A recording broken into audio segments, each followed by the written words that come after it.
সত্য ইতিহাস কেউ মুছে ফেলতে পারে না, বললেন প্রধানমন্ত্রী।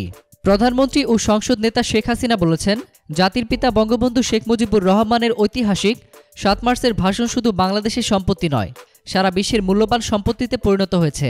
এই একটিমাত্র ভাষণে বঙ্গবন্ধু শুধু স্বাধীনতার ঘোষণাই নয়, যুদ্ধের প্রস্তুতি গ্রহণের নির্দেশ দিয়ে গিয়েছিলেন। গোটা বিশ্বের মান সভ্যতার অমূল্য দলিল হিসেবে স্থান পেয়েছে। গতকাল রাতে জাতীয় সংসদে ঐতিহাসিক ৭ মার্চ উপলক্ষে এক অনির্ধারিত আলোচনায় অংশ নিয়ে তিনি এই কথা বলেন।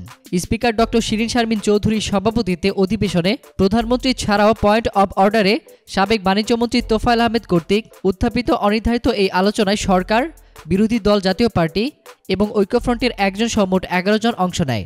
প্রধানমন্ত্রী আরও বলেন, বঙ্গবন্ধুকে হত্যার পর ৭ মার্চের ভাষণ বাজানো নিষিদ্ধ করেছিল তারা কত অন্ধকার যুগে বাস করত তা আজ প্রমাণ হয়েছে।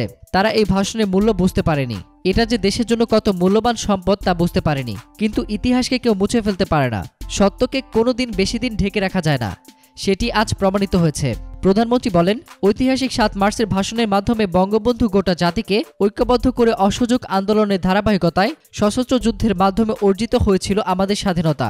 এই ধরনের বিরল ঘটনা পৃথিবীর আর কোথাও নেই। তিনি বলেন, বঙ্গবন্ধু জানতেন নির্বাচনে জিতলেও পাকিস্তানিরা বাংলাদেশের হাতে ক্ষমতা দেবে না। সেই জন্য সশস্ত্র যুদ্ধের মাধ্যমে দেশকে স্বাধীন করার প্রস্তুতি তার দীর্ঘদিন থেকেই ছিল। যুদ্ধ বাঁধলে কোথায় ট্রেনিং হবে, অস্ত্র কোথা থেকে আসবে, অর্থ কোথা থেকে আসবে, সবকিছুর প্রস্তুতি তিনি আগে থেকেই নিয়ে রেখেছিলেন।